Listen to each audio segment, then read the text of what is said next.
மழையால் பாதிக்கப்பட்ட பயிர்களுக்கு இழப்பீட்டுத் தொகையும் காப்பீட்டுத் தொகையும் வழங்க கோரி ராமநாதபுரம் மாவட்ட ஆட்சியர் அலுவலகத்தை நூற்றுக்கணக்கான விவசாயிகள் முற்றுகையிட்டனர். கூடுதல் விவரங்களை செய்தியாளர் பிரபுராவ் வழங்க கேட்கலாம். பிரபுராவ், வணக்கம். விவரங்களை பதிவு பண்ணலாம். ராமநாதபுரம் மாவட்டம் திருவாடனை, முதுகுளத்தூர், கமுதி, சாயல்குடி, கடலாடி உள்ளிட்ட பகுதிகளில் விவசாயிகள் விளைவித்திருந்த அந்த நெற்பயிரானது பருவம் தவறி பெய்த மழையின் காரணமாக சேதமடைந்தது. அது மட்டுமில்லாமல் இந்த பருவம் தவறி பெய்த மழையின் காரணமாக நோய் தாக்கப்பட்டு சுமார் பல ஏக்கர் விளைநிலங்கள் பாதிக்கப்பட்டது. இந்த நெற்பயிர்களுக்கு உரிய இழப்பீடு வழங்க வேண்டும். நெற்பயிர்களுக்கு ஏக்கருக்கு 25,000 அதே போல் மிளகாய்க்கு ஏக்கருக்கு 25,000 அதே போல் பயிர் காப்பீடு தொகை 5,000 வழங்க வேண்டும் உள்ளிட்ட 5 அம்ச கோரிக்கையை வலியுறுத்தி வைகை பாசான விவசாயிகள் சங்க தலைவர்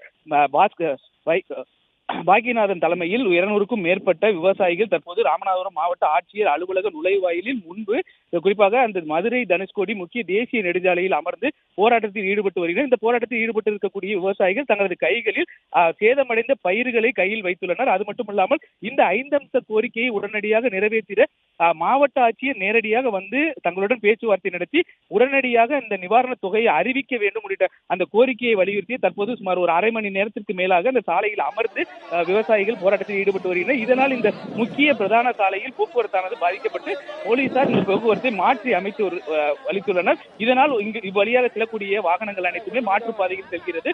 தொடர்ந்து விவசாயிகளை பொறுத்தளவு மாவட்ட ஆட்சியர் வர வேண்டும். அதே போல் வேளாண் துறை அதிகாரிகள் நேரடியாக வந்து பேச்சுவார்த்தை நடத்தி தங்களிடம் அனுமதி பெற்று இந்த விவசாயிகளுக்கான உரிய நிவாரண தொகையை பெற்றுத்தரும் வரை இங்கிருந்து களைய மாட்டோம் என கூறி தற்போது அந்த மாவட்ட ஆட்சியர் நுழைவாயிலின் அருகே இருக்கக்கூடிய அந்த தேசிய நெடுஞ்சாலையில் அமர்ந்து தொடர்ந்து போராட்டத்தில் ஈடுபட்டு வருகின்றனர். மேலும் போராட்டம் அடுத்த கட்டத்திற்கு நகராமல் இருப்பதற்காக போலீசார் தொடர்ந்து அவரிடம் பேச்சுவார்த்தையில் ஈடுபட்டு வருகின்றனர். இருப்பினும் அதனை ஏற்க மறுத்து மாவட்ட ஆட்சியர் நேரடியாக வர வேண்டும் உள்ளிட்ட கோரிக்கையை வலியுறுத்தி தற்போது அந்த போராட்டமானது நடைபெற்று வருகிறது.